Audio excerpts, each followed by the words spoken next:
to stream Earthworm Jim 2. We ain't streaming no Earthworm Jim. No, we are not.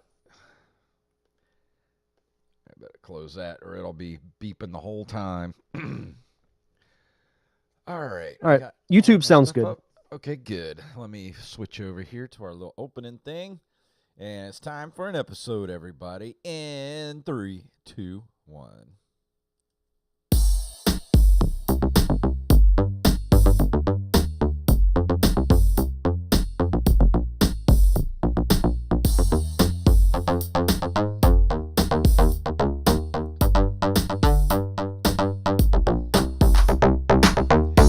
Greetings, programs, and happy Thanksgiving, everybody. My name is Jason Robbins. And my name is Derek Diamond. It's Turkey Week, Derek. It's turkey and dressing and cranberries and Beans, greens, potatoes, tomatoes. I love that video. You got to post that in the Discord. That I will as soon as we're done with the show. That If had you me- haven't seen it, there's this incredible video. Long story short, it's of this female pastor, and I don't know when this was done, but she goes off on this little like rap about Thanksgiving food, and somebody did a cool remix of it. It's so funny. You had me Yeah, cracking I up love today. And as soon as you sent that to me, there's another meme that I liked on Instagram the other day. There's this old song with this little kid playing like, jazzy blues piano, and he's just like 1, 2, 3, 4, 5, 6, 7, 8, 9, and it's like, how many deviled eggs am I gonna eat at the family function? Yeah, it's tough to beat some good deviled eggs, man. Oh, dude, I'm looking so forward to it. Deviled eggs, man. This is my favorite holiday for eating is Thanksgiving, because it's just, I think my brother even told me, because I'm going to visit my brother in Birmingham for the weekend, and he said, bring a cooler because I'm going to be sending some stuff home with you. I'm like, all right, I'm for it. Even better. Oh, yeah. Yeah, Thanksgiving is still an overlooked and underrated holiday. Yeah, and Canada gets theirs in like, what, September or something like that? I think so. Yeah, Something like that. We're the only ones doing Thanksgiving right here in America, and on November 25th. So if you're in Canada, you already had your Thanksgiving. So no happy Thanksgiving for you, you Canucks. No disrespect to any Canadians who Yeah, might be listening. We to love this our show. Canadian neighbors. We do. One of these days, we might be, fleeing to your country at some point if things don't get better. But Broadcast live from the frozen tundra. But what have you been doing this week? We just recorded our Thanksgiving episode yesterday for Planes, Trains, and Automobiles. But other than that, how has your week been? I'm trying to remember. It's been a really busy but also relaxing week in a way. So this past Saturday I took my third of 3 trips to Tallahassee for the month. But the good thing, as I mentioned, is, if I work after hours or over the weekend, I get comp time.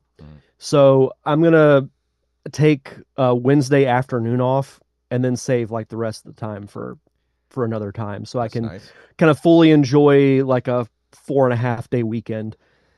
And other than that, just playing some Earthbound Beginnings that I'll be reviewing in a couple of weeks. And that's really been about it. Nothing major's coming to mind anyway. Yeah, I've just been playing a lot of Balatro or Balatro, however you pronounce it. Playing that on the Switch. I've been playing a lot of Resident Evil 4 hardcore mode with the infinite rocket launcher, and I hit a weird glitch the other day. My rocket launcher kept disappearing from my inventory. Like I beat a boss and then it just disappeared.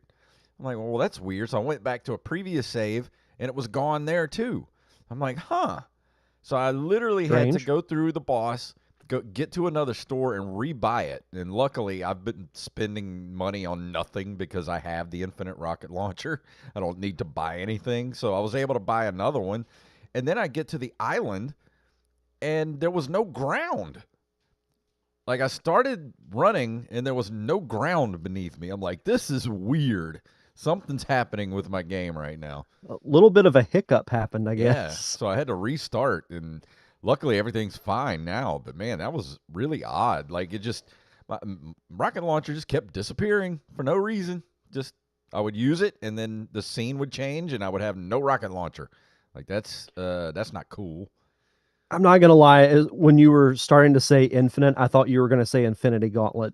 Yeah, Be like that'd be a cool crossover. That's literally what kept sticking. That's why I couldn't say Infinite, because I kept thinking Infinity Gauntlet. I'm not snapping any zombies out of existence.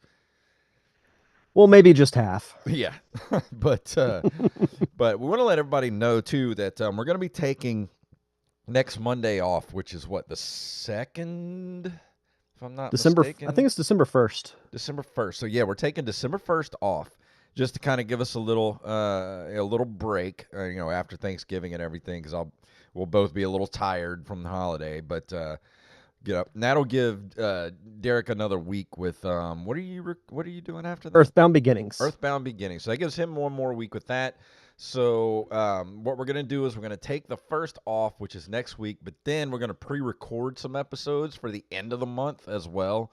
And one of the episodes we're gonna do is our basically our best games of the year. And it doesn't have to be retro games, just some of the best games we played this year. So if you want to, get us your lists before the next couple of weeks, and we'll add it into that particular episode, which we're going to release the week of New Year. So get that to us at your leisure, but just know you got about 2 or 3 weeks to get it to us. I enjoy that we do that. It's become a favorite thing for me personally that we do. I think it's a great way to kind of end the year. Mm-hmm. Just a little bit of reflection and looking forward to 2026. Yeah, and if anybody got any predictions out there of what's coming in the next year, feel free to do that too. And if you want to email it to us, or you want to send us a voice message, go to it's voicecast.app/NCR and leave us a voice message, and I'll save them up and play them on our year-end best of episodes. So go ahead and get that done. And Chuck in the chat room says he'll be at Christmas markets in Helen, Georgia all weekend. What is Christmas markets? That sounds fun. Are they like farmers markets in a way? Because we have a couple of markets here around town, and normally they're on Saturdays. But I know for the holidays they're doing like Wednesday night markets too. Yeah, which is pretty cool. Well, I know on my way home I see all they're putting all the Christmas lights and stuff up in the city parks. So that's I always look forward to that, because I like I like the lights for Christmas. It makes me happy. Oh, German markets. Oh, that's cool. Schnitzel, schnitzel and beer. That sounds good. I could go. That just makes me think of Germany at the World Showcase in Epcot. Oh yeah, I could go for some bratwurst and beer right now. That sounds good. Yeah, that's something that I always try to get whenever I go. But that's gonna bring us to the end of our little opening segment. And Derek, would you like to talk about some news? We got some good stuff to talk about. Yeah, we do. Let's get to it.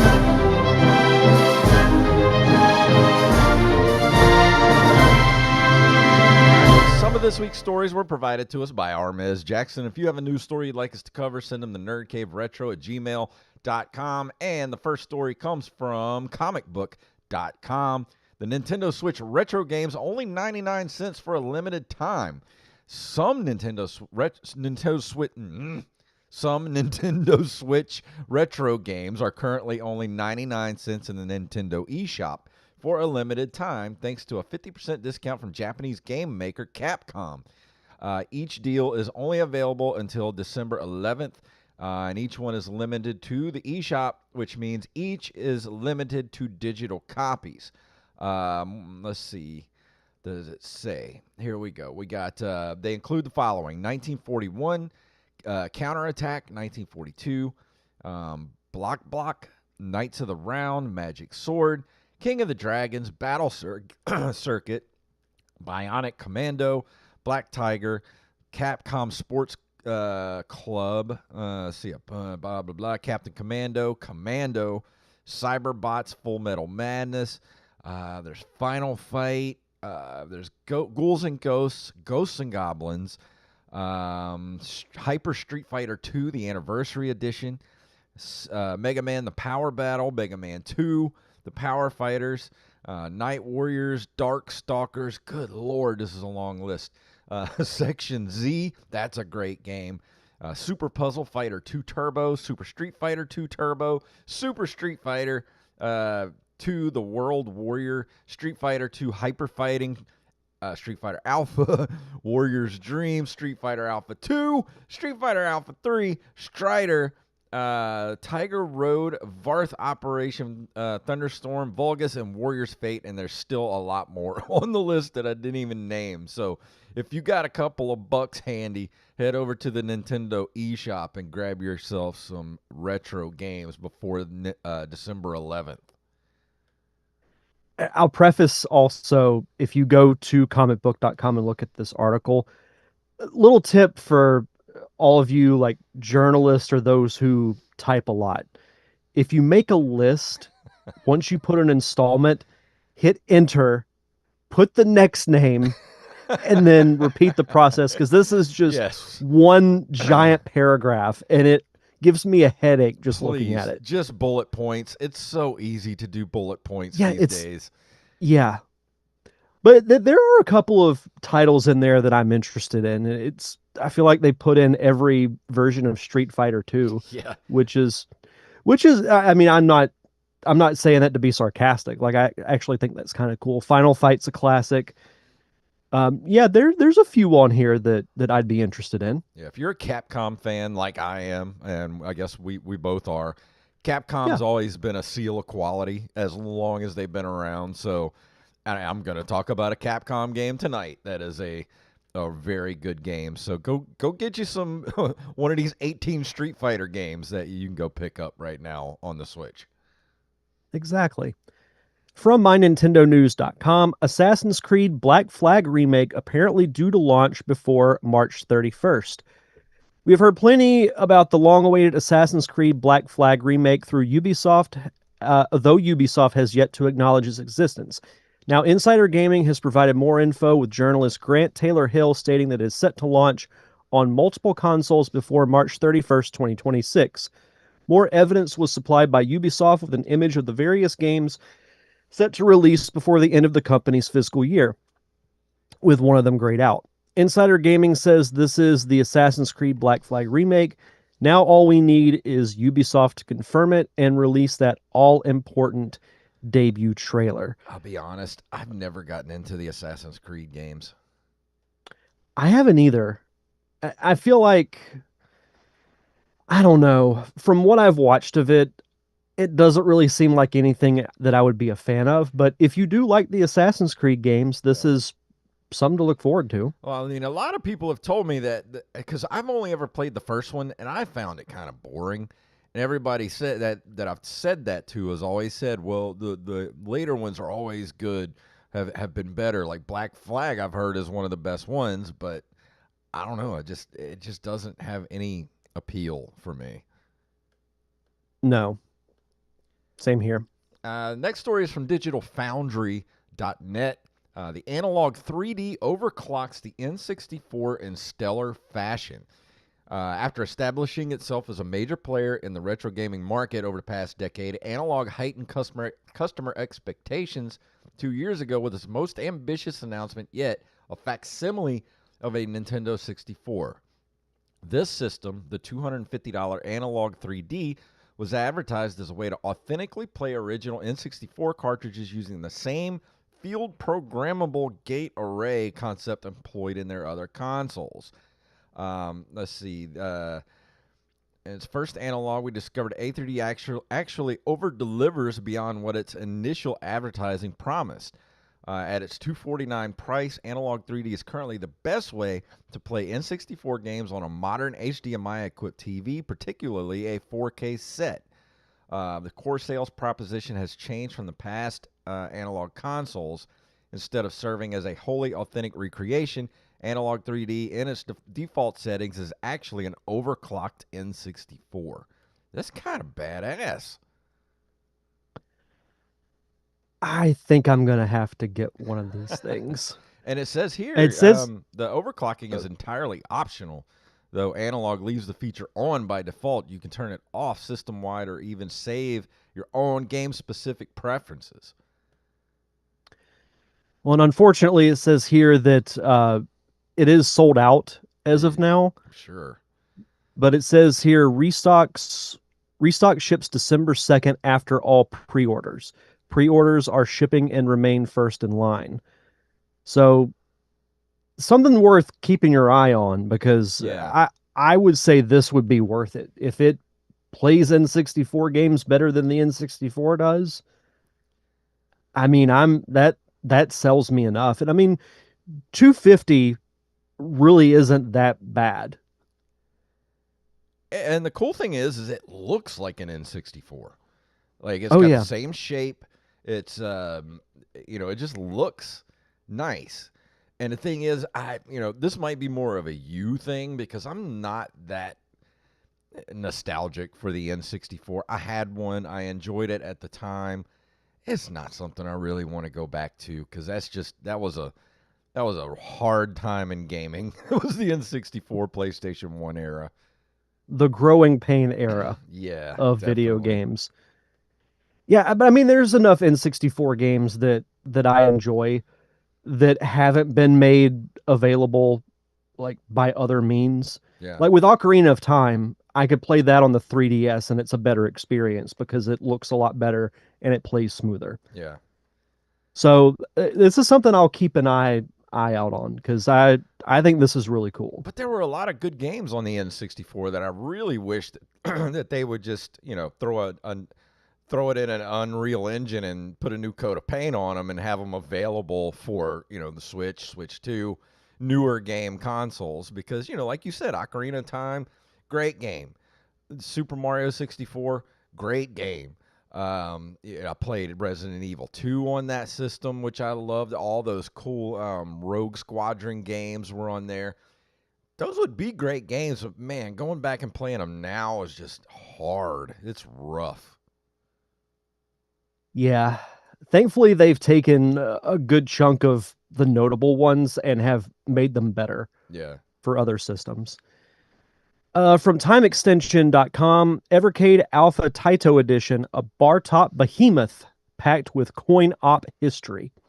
Evercade maker Blaze has expanded its cartridge based ecosystem in some interesting ways over the past few years, but the one that has hooked me the most personally is the Alpha line of bar top arcades. We've already had Mega Man and Street Fighter themed units. Now it's the turn of Taito to get its very own Alpha offering. In terms of hardware, you're getting a sturdy and well built bar top arcade system here with a responsive stick and nice clicky buttons. Power supplied via USB C, illuminated coin slot, blah, blah, blah. The Evercade Taito edition comes preloaded with Bubble Bobble, Kadash, Elevator Action, The Fairyland Story, Growl slash Runark, The Legend of Cage, The New Zealand Story, Puzzle Bobble, Ristan, and Space Invaders. I mean, I would love to have this just for Bubble Bobble and Puzzle Bobble alone. It's really cool looking too. Like I love the bright, really vibrant kind of colors of it. I think it's Yeah. perfect. It kind of looks like Easter. It's very pastel. Yeah, it does have like an Easter color palette. I love the little coin, the little lighted coin slots on the front of it. Yeah, That's that's cool cool. looking. I dig That's this a really lot. cool. It's only an 8-inch screen though, so it's kind of small. Yeah, But that's unfortunate. how much is? Does it even say how much this is? Uh, $279.99. yeah, 279. That's a little I think it's a little too much. rich for my blood. Yeah, 150 tops for something like that, I would think. Yeah, I agree. Next story is from Comic Book again. Again, comicbook.com. Retro arcade enthusiasts have plenty to celebrate thanks to quarter arcades and new wave toys. Let's see. These 1/6 and 1/4 scale recreations are not only fun and collectible, they're a lot of fun. Several companies specialize in recreating old arcade cabinets in various forms for consumers. For collectors seeking a higher end product, the two companies discussed here are worthy of your attention. Quarter Case produces arcade cabinets built on a one quarter scale, so they average around 17 inches tall. They're designed and recreated by Numbskull Designs. I love that name. And there's no doubt the staff loves what they do. They often release videos engaging with their fans about what they should build next, and they have plenty of ideas for future cabinets. As of this writing, the following are available from the company: Lunar Lander, Bad Dudes vs. Dragon Ninja, Burger Time, Kicks, Zookeeper, Elevator Action, Space Invaders, and Bubble Bobble. The older cabinets that you'll have to there are older cabinets, but you'll only be able to find them on eBay or a similar marketplace. They have Pepsi and 7-Up vending machine drink coolers. I guess they're. I would love to have one that of would those. be awesome.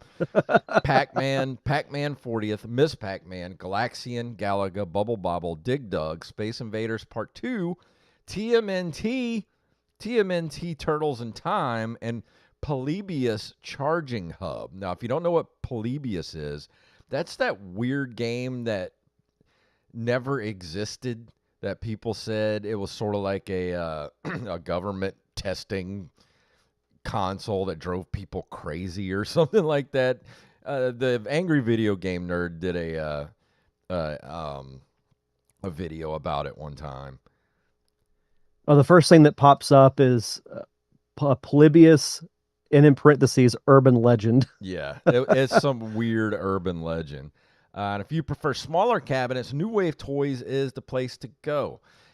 They specialize in 1/6 scale cabinets, which measure on average about 12 inches high. Let's say they're lovingly crafted by artisans who have a clear love of retro consoles and classic video games. Let's see. They have still the company. As of writing, New Wave Toys makes the following: Tempest Street Fighter II Championship Edition, Dragon's Lair. I think Dragon's Lair, if you were to get that, that would be the only way to be able to actually defeat that game, because you would never have enough money to finish that game back in the day. Space Ace, same thing as Dragon's Lair. Centipede, 1942, 1943. Food Fight, Cubert, Missile Command, Ghosts and Goblins, Ghouls and Ghosts, Frenzy, Berserk, Crystal Castles, and Golden Tea. And then they have products that aren't traditional video games. They have a Zoltar machine. Derek. What? They have a Zoltar machine. That's awesome. They have a cigarette machine USB hub. Let's just recreate an old arcade. Yeah, they have like we've got everything we need in this one place. They have a change machine USB hub, Slee Ball. I don't know what that is. Black Hole. Is that the Great Value Skee Ball? I guess. Coca-Cola Classic Cooler vending machine. Dude, I want a Zoltar machine. That sounds awesome. Wouldn't it be great to have a Zoltar machine like as your background or part of your background? Oh, that'd be so when cool. we do the show. Just that'd be sit back sick. There. Just have it random. That'd be great. I want to watch that movie again. If you don't know what we're talking about, if you've never seen the movie Big, like if you're listening to this show and you've never seen Big, you need to go watch Big. All right, Big's a classic. Doom Fan says in the chat room, came here to Chicago. World's biggest arcade is here in Chicago. I want to go to the world's biggest arcade. Ooh, okay. And I've never been to Chicago either. I haven't either. That'd be fun. And now we have the big news of the week, Derek. Okay. Surely y'all didn't think we were going to skip this story. From Variety.com, my mouse will work. Legend of Zelda movie first official look reveals Link and Zelda in live action. Now, I don't remember if we mentioned this on the show last week, but there was a video that was put out on Instagram of someone who snuck onto the set of the Legend of Zelda movie. And we got not great looks, but looks at Zelda, Link, and who we assume is Impa. Yeah. Then a couple of days later, Nintendo drops this. The first look at Sony and Nintendo's live-action Legend of Zelda movie is here. Images released on the Nintendo Today app offer a sneak peek at young actors Bo Bragason and Benjamin Evan Ainsworth, who play the magical Princess Zelda and green-clad swordsman Link, respectively, in the film adaptation of the beloved video game. The photos show Link and Zelda standing in a lush green field, Zelda with her signature bow and arrow, and both actors sporting costumes complete with Hylian ears. Kingdom of the Planet of the Apes and the Maze Runner Helmer Wes Ball directs the live-action Legend of Zelda, which hits theaters on May 7th, 2027. So let me ask you this first before we kind of break down the photos. Do you think this was only done because of that set video leak? Probably, yeah. I think so too. I mean, I'm sure they wanted to get ahead of it, and I mean, and why not? I mean, and exactly what happened, what I thought was going to happen, happened, and the stuff gets leaked, and then of course you get all the idiots out there that are like, Nintendo's going woke, and then the idiots that don't know, and they're like, when did Zelda become a girl? Like, what are you talking about, Pete? Like, you're all idiots. So to get all that out of the way, so that's pretty much what they did. Yeah, and I will say, so there were 3 photos. Chuck says Chuck, he looked like emo. a smidge with those photos. I get it. I'm a little surprised he's not wearing the hat. I'm sure he's got it. I mean, yeah, he might get it at some point in the movie, but I mean, if he ends up not having it, I'm fine with it. I'm glad he's wearing the green suit though, because there were some people that were saying he might have the blue Breath of the Wild, and people were thinking this was just going to be an adaptation of Breath of the Wild or Tears of the Kingdom. And that's not what they need to do at all. It needs to be its own story. It worked for Sonic. It worked for Mario. That's what you got to do. You can have elements from the various games. Like look at Mario. How many references were in that movie for other Mario games? Oh yeah, I mean, it would, and also too, I was thinking like I said before, in order for this movie to work, you have to make Hyrule itself feel real. And looking at these set photos and looking at some of that leaked video, filming this in New Zealand was perfect because when it's gonna have a Lord of the Rings feel. And that's kind of exactly what it needs to make Hyrule feel like a real place. So if you're going to film in a magical place, New Zealand's pretty much the place you want to go. Yeah, when you see these photos and you might think the backgrounds look kind of plain, to me it looks like Hyrule. There are areas in Hyrule that are just open fields. Like it to me, overall, I'm happy with the photos. I'm happy with how the characters look. I have zero problem with Zelda being like with Link on his adventure. Yeah, and he looks like a kid. And Link's a kid. Guess what? In most of the games, he is a kid. Yeah. He's either like a 10-year-old or he's a teenager. Yeah. And even just the set photo I'm looking at, this almost looks like it's taken right out of Breath of the Wild. It does. So I'm happy. It really does. Yeah, and the thing is, like, with the people complaining about, like you mentioned, the whole woke thing with Zelda being with Link. We don't know what's going to happen in the movie. Yeah. She might get captured at some point, but even if she doesn't, I'm okay with it. Because if anything, like that's going to be their relationship is what the backbone of the movie is going to be built on. Yeah. And that's what it should be. Now, the next thing I want to know is who's going to play Ganon or Ganondorf is going to be my big question. I don't think we're going to see anything else for a while. Probably not till early to mid next year. But it's like I said a couple of weeks ago, when we hit the 40th anniversary, we got to have either a teaser or even like a 5-minute behind the scenes video of the movie would be kind of cool. So who would you like to see play the role of Ganon? I said this before, and I'm still going to stick with it. I think Jason Momoa would be a really good Ganondorf. He's Yeah, got the right look. If you've seen Game of Thrones, you know that he can play like a serious, like almost heartless yeah, kind of role. And that's like, this isn't like Sonic where the villain is a goofball. Same thing with Mario. Like when Ganondorf walks on screen, you need to be afraid of him. yeah. And I think Jason Momoa could pull that off. And Nick, a Doom fan actually is just Nick under a different name. Our good He's in friend Nick, disguise. Nick, the horror game fan. He says, "I hope it's not awful CG or AI. There's definitely going to be some CG, but I think we have a definite move back to practical mixed with CG that's going to work Yeah. for this. I mean, they can't make it without some CG because it's going to be too fantastical to be able to film. But as far as AI goes, I just don't think that it's quite to that point yet. It might be some, but I think there would be too much of a backlash if they tried to put some AI in here. Yeah, and another thing too is that when we saw how hands-on Nintendo was with the Mario movie, Yeah. and they're going to be the same with this one. I even saw on the IMDb page that Koji Kondo, who's done the majority of the Zelda music, is a musical consultant. Huh.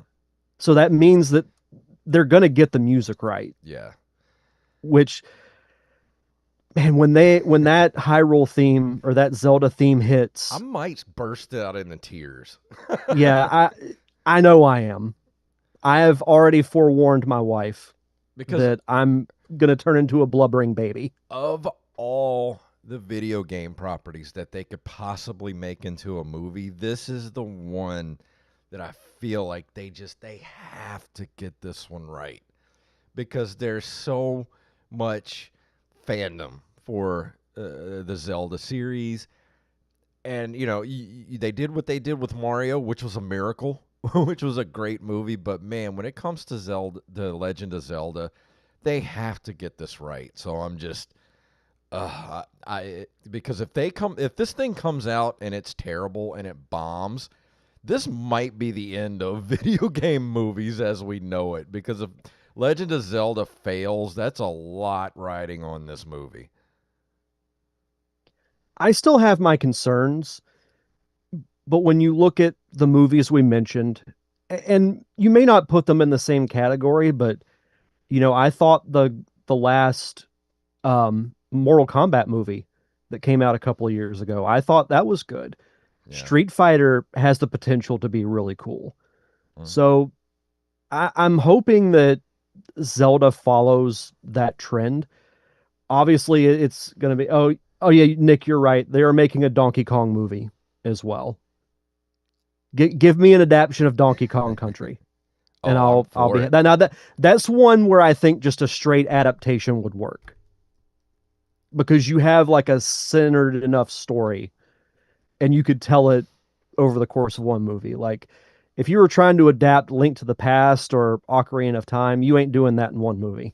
Yeah, that's gonna take you like 3 movies to do. And Chuck said, didn't they just release a country AI song that was like a chart topper? Yeah, but AI music's been around for a little while now, and I don't know. I feel like there's going to be a huge AI backlash here pretty soon. That's just me. Yeah, it's gonna. I don't know exactly what's going to happen, but there's going to be something created with AI that's going to it's going to upset the masses. I want AI to make my tacos and burritos at Taco Bell. I don't want, I don't want them making art. I want AI to do all the stuff that people don't want to have to do anymore, like plumbing. Like who wants to stick their arm in a toilet to get it, unclogged? Let a robot do that. Or laundry would be yeah, another good one. Give me a Rosie the robot. That's all I've ever wanted since I was a kid. Just give me Rosie and I'll be happy. Make me dinner, wash and fold my clothes, keep the bathroom clean. Like that's what we want AI for. That's all I want. That'd be great. But yeah, I'm I'm excited for the upcoming Zelda movie. Like the leaked videos and these official photos, they give me more hope. Like I'm Yeah. not being like completely optimistic, but I look at it as more as like a glass half full kind of thing. Yeah. I'm going to reserve judgment until I'm sitting in the theater actually watching it. Like we did with Sonic, and we were pleasantly surprised. Mm-hmm. So we'll see But what happens. yeah, but that's going to bring us to the end of the news. We're going to skip video game history this week because we're running long. But before we go into the review for tonight, Derek, would you like to do our Patreon shout outs? As always, we like to shout out our awesome patrons over at patreon.com/nerdcaveretro. We want to shout out Mr. OmniSlick. Love that name, by the way.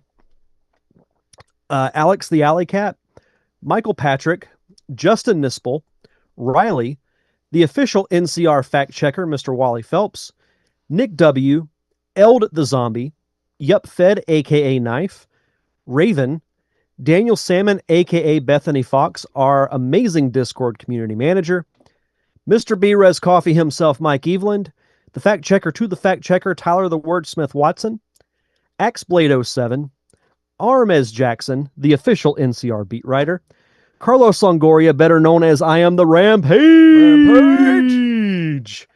Staff Sergeant Sketch, Gus and Penny, Matthew Salmon,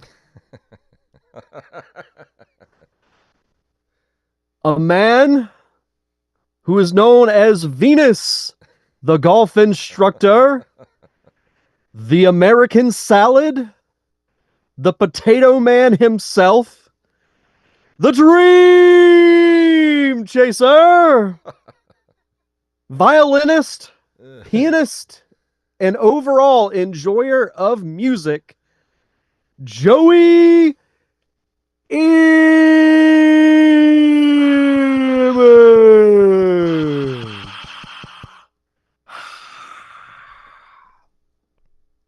And last but not least, Mama Diamond. Donna Diamond, thank you all so much for your continued contributions to keeping the lights on for us here at the Nerd Cave Retro Podcast. For as little as $1 a month, you get your own RSS feed with zero, count them, zero ads. If you want to hear conversations like this completely uninterrupted, it just costs you $1 a month. And you get a custom RSS feed. If you're a podcast fan, that's such a great thing to have. You also get early access to our bonus episodes. Like, as we mentioned at the top of the show, we recorded our Thanksgiving Patreon special where we talked about Planes, Trains, and Automobiles, unquestionably, and I'll fight anyone on this, the best Thanksgiving movie that has ever been made and ever will be made. Agreed. So you could check that out. We've also done commentary tracks, Dungeons and Dragons campaign. We've done a lot with the Patreon over the past several years, and we'll be doing even more coming up in 2026. And if you want to be a part of our awesome Patreon community, just head over to patreon.com/nerdcaveretro. And for new patrons, send us your social media info so we can give you a proper shout out. And tonight we're going to be talking about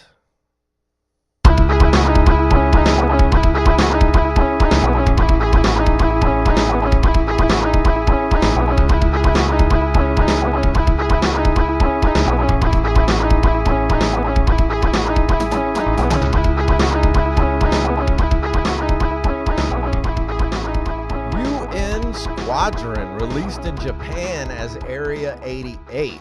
It is a 1989 side-scrolling shooter video game, a shmup, developed and published by Capcom for the arcades. It was based on the manga series of the same name, although the North American release omits all references to the manga. Their mission is to stop a terrorist group known as Project 4, and it was ported to multiple platforms, including the Super Nintendo Entertainment System, which is one I played, and was followed by a spiritual successor, Carrier Air Wing, which I never played. It is one of the most fun side-scrolling shmups I've played for the Super Nintendo. Now, I'm not a great shmup player. I'm not good at it. Never really been a fan of them. You know, there's a lot of great ones out there. You know, there's Super R-Type. there's Gradius, there's all those kind of games like that. But this is the one that kind of just every time I play it, I just really get stuck with it. But yeah, and Nick says, great game, but super hard. It is very hard, this game. And it is actually the very first Super Nintendo game I ever rented for the Super Nintendo. A little mom and pop, rental shop back in the early 90s when I went and rented this. And I got my Super Nintendo for Christmas, and this was probably, it came out in North America in September of 91. So that was what? So yeah, it was probably maybe that January or February of 92 when I rented it after I played all the games I got for Christmas for the Super Nintendo. But and the thing is with this game, I have the, if you're watching on video, I have the actual box art up on the screen, and I don't think the box art does this game any favors. What do you think about it? Honestly, it's kind of bland. Yeah, because the actual graphics of this game, they're fantastic. Like, yeah, it looks great. And the way you have 3 different pilots that you can use throughout the game, and they all kind of have their different, their ups and downs. And what are their names? You can choose between Shin Kazama, Mickey Simon, and Greg Gates. And they all have different abilities. Like one's a little more agile than the other. And then what's his name? The last one, Greg Gates. He's like, he can take a lot of damage, but he doesn't really do a lot of damage. Like that sort of thing. Like it's a lot of trade-off type of stuff. And there's also in like I was saying, the artwork for this game, the character designs, it's very manga. This game looks great, but you look at that cover art and it's just kind of like, ugh, it's just so bland. It looks like something that like someone started to work on, like it was the foundation, and they Yeah. were like, "Yeah, that's good. Let's print it and move Or on." maybe it was like a reference photo, like a Yeah, oh yeah. and it was like, give us something like this, and then the guy just like turned around and gave it right back to him. Like, here you go, this is what you wanted. Now, there's nothing wrong with a minimalist art style, and I like that kind of style, but there's a time and a place for it. And the thing with cover art is it's supposed to grab your attention, even if like especially if it's a game that you know nothing about. Yeah. The cover is what's going to draw you in to learn more about the game. And honestly, if I were to walk into a store and see that, I'd be like, yeah, and Yeah. I'd move on to something else. And I vividly remember renting this as a kid and seeing that box art. And when you look at that box art, you think this is going to be like a first-person sort of flight simulator, like Right. Top Gun or Top Gun 2 for the NES. That's what that cover gives. It doesn't give like a really cool shoot 'em up, like side-scrolling shoot 'em up, like with cool manga characters. Like it just, I don't know. It doesn't do what it needs to do for the actual game. I think it didn't do the game very many favors with that cover art. No, I mean advertising and presentation is like it's part of the business. Yeah. But what's cool is though, and I have not played this game, but I did watch some gameplay earlier today. And the first thing that jumped out at me, and you touched on it, was the graphics. Yeah. Like this is a great looking Super Nintendo game. And this came out in the early days Yeah. of the Super Nintendo. Like the SNES hadn't been around for even a year when this came out, I think. And Yeah. it was everything from the look of it, the sound is great. It's a Capcom game, so Yeah. you know what the expectations are, and what you're going to get is usually really good quality. Yeah, and also too, I wrote in my notes here that the graphics are top notch, the music's really good, but it's also kind of forgettable. Like there's not really like a main theme that gets buried in your head, like Final Fight or or games like their Street Fighter, that type of stuff, where you hear that music and you're like, oh yeah, that's Street Fighter or that's Final Fight. Like this is kind of like, I don't know. I feel like the music was kind of just like last minute. Like, oh, we need some themes for this, shoot 'em up game we got. What do you got? We got some leftover music from something else, and they're like, oh yeah, we got this, and it's got that cool Capcom. Not that I'm saying it's bad music. It's got that cool. You know what a Capcom game sounds like on the Super Nintendo. It's got that sound, but it's just nothing really stands out as like kind of like a main theme or anything for the game. Yeah, and not every game is going to have that iconic track, but the music is very appropriate Yeah. for the environment that it's in. It is catchy, but other than like what you played to start this review, I don't remember what much of it sounds like as Yeah. far as the specifics go. Like I remember the music sounding good, but I couldn't like replicate it for you, if Yeah. that makes any sense. And the main thing about the game is you get into the game, and yes, this game is very, very hard. I thought I would have it beat by now, but even Nick in the chat room says, great game, super hard. I can beat maybe 3 stages in it. I think I got to like stage 4 is as far as I could get for this game because it's rough. It's so hard. But the thing is, it doesn't give you that many continues. You only get 3 continues. You get 3 lives and 3 continues. So you got 9 chances to get through the game altogether. And I looked up some cheats, and there just aren't any cheats for this game. So there wasn't any like infinite lives cheats or anything for it. So it's just sort of like you just got to keep going. You keep getting a little bit better, and it's not like it's all random. I mean, you can memorize everything. That's the cool thing about these games is if you can remember the patterns of everything, you can get through stuff at some point. But man, this game's it's the boss fights, man. The boss fights in this game are so ridiculous. Like everything, the whole stage before you can get through the whole stage, and once you get to the boss fight, it's like, man, yep, here's where I die. Yep. Yeah, it's the boss fights that I watched. I'm like, yeah, I'm not getting past those. Even though like you're saying it's a very difficult game, from the look of it, it doesn't look like one of those I'm going to toss my controller and never play this game again. Like No. it has a kind of a simplistic kind of feel to it. Like I know you mentioned that it was originally for the arcades, which I didn't know until after I watched the playthrough, because and I was thinking, wow, this looks like it would be perfect for an arcade. Yeah.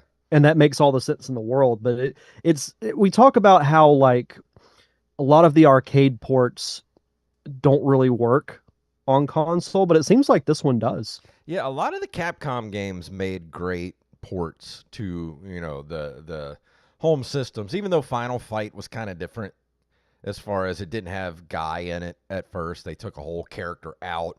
They actually added some stages on the Super Nintendo, switched some stages around, something like that. But, it was changed, but it still looked like the arcade. It still looked and played like exactly like the arcade version. And I never played this in the arcade, but I imagine this is probably a 1-to-1, arcade port, because this game just looks great on the Super Nintendo. And it's one of those cool games where you go through the levels, and before you get to go out, there's this map that pops up, and a dude, the head of the UN, I guess, is just like, you got to go out and stop, pick where you want to go, and you get to pick your area where you want to go. And before you go out, you start out with your first plane, which is kind of your basic, jet plane, and then you have a store that you go to, and when you start the game out, you only have $3,000, so you have to buy your secondary weapons. But as you go through the levels, you get money as you go through the levels, and then you go back to the store, buy more secondary weapons, you save your money, you get different airplanes, and each plane, does different things. Like some are, more powerful, but are a little less defensive and take a little less damage, like that type of stuff. So it's really cool to go through the game, get more money, and the secondary weapons are just really fun. Once you know what they do and how to use them against certain bosses, because that's what I do. I just try to save them up. All my secondary weapons, try not to use them through the level and just save them all up for the boss fight, because you're going to need it. You're going to use up every single bit of your secondary weapons on the bosses because they're just ridiculous. And that's such a cool feature to have, where you have that ability to buy like new planes, new weapons, because you could have made this just like a straightforward game where you might like get temporary upgrades that you grab on the map. But this actually gives you like almost like a replayability factor Oh too. yeah, absolutely. I mean, it's just one of those games. And I don't know what it is. Like, I don't get angry playing this game. Like, I know this game's hard, but it's still fun to go through and try to memorize where everything's going to be coming on the screen, get to the boss, and then just unload on the boss and try to figure out what the boss abilities are. And then it's like you get a little bit better each time you go through. And that's what makes a good game. Even though this game is really hard, it's possible. I know it's possible to finish this game. It would probably take me 6 months to finish this game and learn each level well enough to get through it and know what each boss does. Not 3 weeks before reviewing it. Like, as far as level 4 is about as far as I could get in this game. Only playing an hour or two here and there. But I love this game. It instantly takes me back. I started playing this game and I thought about that old mom and pop video store I used to rent from that was kind of close to my house. They didn't have a huge selection. They had maybe one copy of each game. They only had maybe 6 or 7 or 8 Super Nintendo games to rent, and this was one of them. And I was like, yeah, I rented this and kept it for the weekend. Loved it. Never bought it, but I did love it for that weekend. I mean, it made an impression on me because I still vividly remember renting it for that weekend from that video store. So it's got a lot of nostalgia for me. And it's something that I will continue to play from now on. So I think even if you're not a shmup fan like me, I'm not a shmup fan because I'm not good at them. This one I still find fun to play. And props to you for remembering that this is the first game you ever rented for the Super Yeah, Nintendo. I don't know I why it's I so could not tell vivid. you at all what the first game I rented was. And I couldn't tell you why it's so vivid in my memory. Probably because I was so excited to rent a Super Nintendo game or something. And it was at a place we didn't normally go to. Like normally we went somewhere like Blockbuster or, Nighttime Video where you could rent for they had 2-day rentals. You rent on Friday Right. night. It doesn't have to be back till Sunday night. This was one of those little mom and pop places where it was a 24-hour rental. And it was Right. really close to our house. So basically I paid for 2 days to rent this game from Friday to Sunday. It was just, like I said, it was just a little tiny little mom and pop, like it looked like RST Video on Clerks. Like, that's the kind of Yeah. video store this was. And I just still remember, vividly remember going there and renting this game for that weekend and really loving it. But I don't know why I never bought it. It's just weird to me. For a game that I liked as much as I like this, I never bought it or asked for it for a birthday or something. Yeah, what you're describing reminds me a lot of the old video store that was close to my place, and that's it's the one that I've talked about numerous times because I rented The Wizard so Yeah. much that they eventually just Yeah. sold it to my mom because I was the only one that wanted to watch it. Surprised they didn't just give it to you. Like, lady, he's rented it 57 times. He's paid for Yeah, it many times over. yeah, just give me the VHS tape. I wish I still had that VHS tape. But Chuck asked, was there a beaded curtain back room section? Actually, no. It was too small to have a beaded curtain back room section. If you're listening to this and you don't know what that reference is, like old video stores used to have the adult section, and they'd separate it with a beaded door from all of us prying eyes, little kids trying to catch some some boob on a porn movie cover. Uh, yeah, like a nip slip or even some side boob. But as far as the reception for this game, in North America, it was a major hit, becoming the top grossing software conversion kit on the Replay Arcade charts in February 1990. And the Japanese gaming publication Weekly Famitsu gave the Super Famicom version a score of 28 out of 40. Entertainment Weekly gave the Super NES version of the game an A and picked the game as the number 12 greatest game available in 1991. Super Gamer gave the SNES version an overall score of 93%, commending the graphics, aircraft selection, gameplay, and sound. IGN ranked UN Squadron 37th on its top 100 Super NES games list, which made it to the highest ranking side-scroller shooter game on that list. And I gotta say, I agree with that. So what would you give it as far as a number score goes? I would say it's a solid. I would give it a 7. It's a solid 7. If it was a little easier, I would give it a higher ranking. But it is crazy hard. So if you don't mind a crazy difficult side-scrolling shooter, it's good. It's really good. And, that's about all I could give it. And also, too, I'm going to, just because of that cover art brings it down a little bit, too. I'm gonna call that the Mega Man. What should we call the Mega that? Man deduction? Yeah, the Mega Man deduction. If you got a horrible cover art, you're getting knocked at least a half a point. I think that's more than fair. But that's going to do it for this week. And don't forget, everybody, next Monday we're taking off, but we'll be back. And don't forget to get us your best games of 2025. And it could be a new game, could be an old game. Mine's going to be all over the map for my best games of 2025. And I'm looking forward to that. I look forward to that every year. Oh, same. It's a great way to end the year. But that's going to bring us to the end. And Derek, what's going on in your neck of the woods? Not too much, honestly. If you want to give me a follow on Instagram, it's at D Diamond Film. I'll be posting some projects I've been working on. The Wired for Sound movie. I'll be posting a few pictures from that. Some projects I'm doing for work and other things like that. So at D Diamond Film on Instagram is usually where you can find me. Yeah, and also to go to linktree.com/Arsa Metal, ARSAMETAL. That takes you to our new link tree from my band Arsa. And it'll take you to all the places where you can listen to it. It's on Spotify. It's on YouTube Music, Amazon Music, all that good stuff. It's everywhere now. iTunes.